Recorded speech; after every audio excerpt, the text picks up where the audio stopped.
Welcome back to Let's Play Heart of Darkness. Last episode, we fell in a hole in search for the magic rock that gave us the magical green powers. And now our mission is to try and somehow extricate the rock from underwater.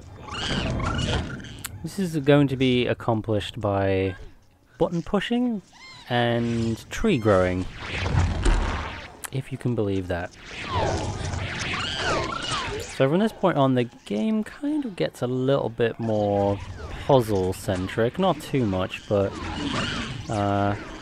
enough to the point where it's a little bit noticeable.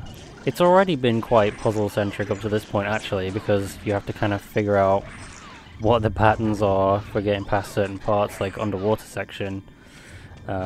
Figuring out the pattern was kind of a little bit of a puzzle, so that you could get through unscathed, unharmed, onto the next section.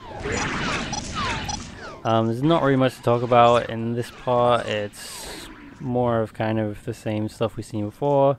Just be careful not to let the enemies get the drop on you and get behind you and grab hold of you, so another one can come up and just eat you whole, which happened quite frequently during this recording.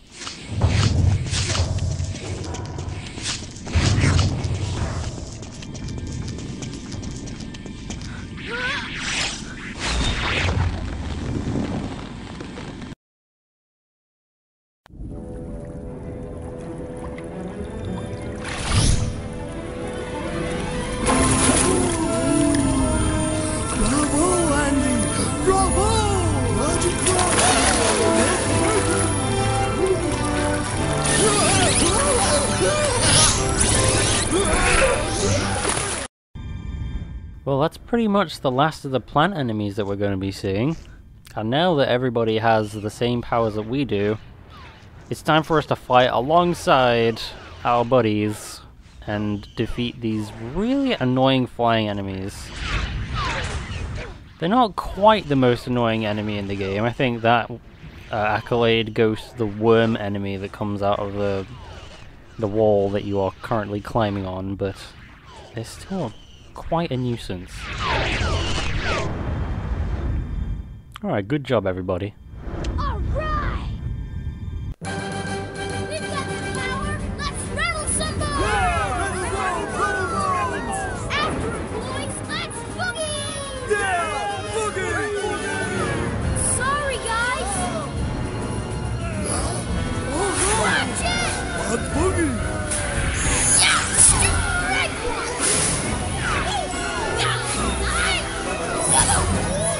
Good shot! Watch out!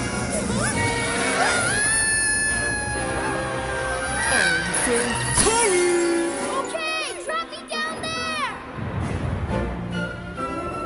See, amigo? Those guys weren't so tough! Me vamos, Sandy. Help amigos. Okay, I'm going back to find whiskey! Well, we're now getting ever closer and closer to actually rescuing our dog. Of course, we aren't going to rescue him by going in the front door. That's just not gonna happen. So first order of business is take these guys out so that we can climb the wall in peace. Very elaborate doorway, I have to say. I like the guy's style. Alright, let's get a big ball of energy and get rid of this rock wall. Okay, so these enemies are new. And when you destroy them, they split off into two small pieces. And if you wait long enough, the two small pieces become two more enemies. You don't have to be a genius to figure out that if you leave enough of these things lying around for long enough, as you can see right here, two enemies became a potential 4 enemies, and well, if you wait long enough, it just gets worse and worse and worse, to the point where it actually becomes unmanageable and you are definitely going to die. Also, they can shoot fireballs and breathe a big fireball along the ground that you must jump over. Anyway, we took care of them. The best way to take care of them is just to keep conjuring up the big fireball and just holding down on the control stick and just praying that it'll catch in time. So once again we're greeted by the worm enemies. There's no way we're going further and further to the end of the game without seeing more of them, right? I was trying rather, to take them on before I started climbing, but as you can see that wasn't really working out for me, so head on it is. A little bit of trouble getting down right here. Sometimes getting down from places can be a little bit of a bother. Alright, let's press this button. Create some new stuff for us to climb on. Very good. It's always good to have new stuff to climb on. Press yet another button. You can see what I mean about this game kind of becoming a little bit more puzzle-centric now. And as we've seen before, this is just another section where you basically just have to take everyone out from your vantage point. Don't get too carried away, don't jump down there right away. It's best to just kind of hang out here and make sure you've taken care of all the problem areas. I got a little bit lost there, so there was a fade, but I forgot I was supposed to just climb up this wall back the way I came. Which means we're now dealing with this damn spiders again, and at least one last one of those worm guys. But he's not really going to pose any kind of threat to us. He's just going to kind of hang out and not really go for us as far as I remember. This does not take away from the fact that these spider enemies are still as annoying as they ever have been, as demonstrated just then by the fact I slipped and fell and had to climb all the way back up. Granted, it's not very far, but still annoying. The trick to these guys, and it is very annoying and kind of fiddly, is they will not go near you as long as you are firing an energy ball or just kind of holding onto one. So you just kind of gotta hold off on doing any of that.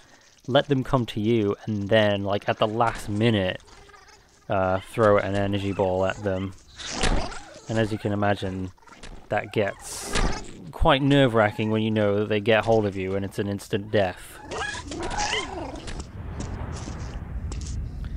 Okay, so we're gonna slowly make our way over to... Whoops! I did that on purpose. Seriously, I did that on purpose. You have to slip off the chain on the way back to the start of the area so that you can come down to this area. Whoops. It is vital that we come back here, because that is the way forward.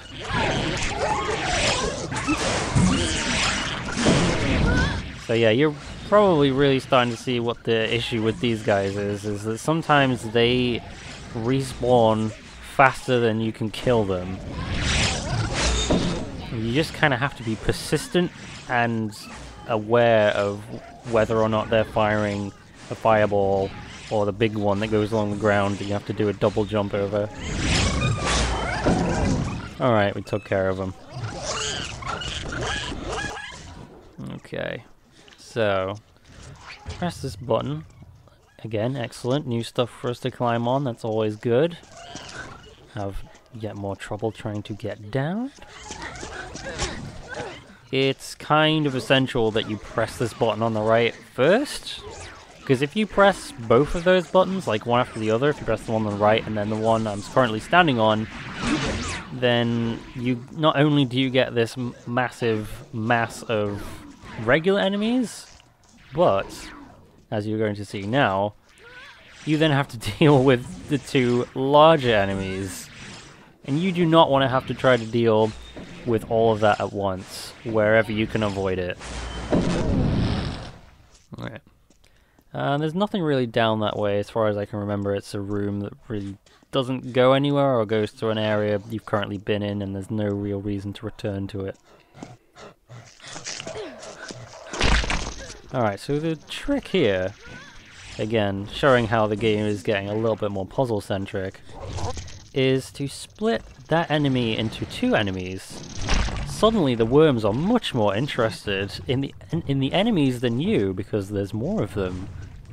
Obviously, because you're giving them more food. Those guys are hungry. I don't know how often they get to eat, actually. That's a good point. What do these things eat? Do they eat? Do they need to eat? Obviously some of them do, because they just love to fucking eat Andy whole.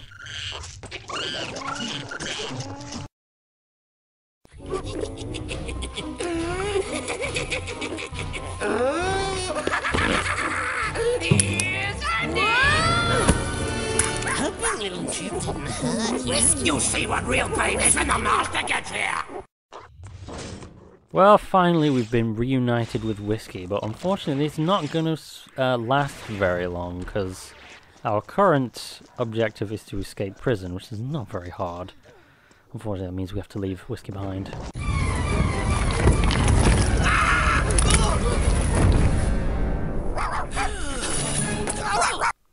So yeah, not great on security in this place, but there you go. I guess they work with what they can get hold of.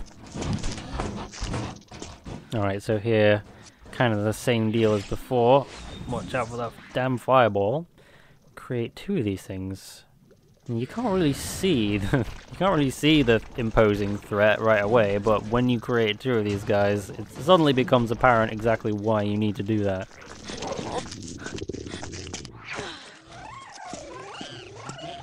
Alright, try to go this way for some reason, and continue.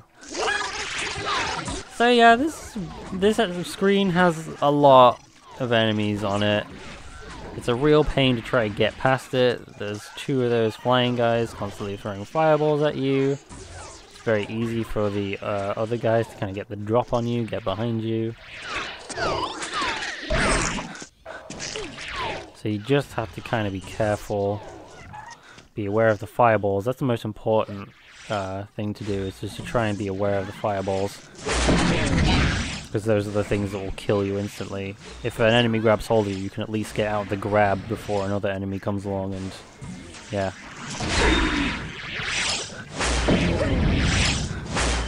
Alright. That guy just wants to jump away. I don't know where he thinks he's going. Get back here. Alright. Button opens up the way. Excellent. I love when buttons do that.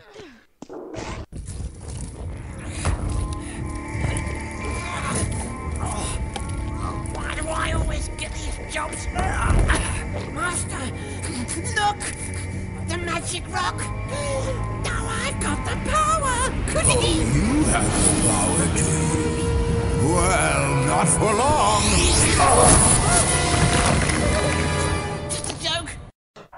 And now, as you can probably guess for yourself, we no longer have our green magic powers. It's all been taken from us. Our gun from the beginning of the game, and our green magic rock powers, they're all gone. So now the only option we have is to run. We're no stranger to running, obviously, but it's a bit annoying.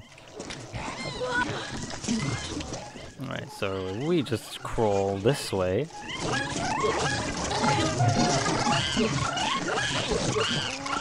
Push this button over here. Wait for this guy to come our way and carefully hop over him. Luckily, when we enter the screen, the guy who follows you underneath here does not keep his place right on your friggin' ass, so not too bad. As long as you keep moving forward, he's never going to catch you down there. And now the onslaught of a million enemies chasing you. Good lord, good god. Help! Oh no, a hole!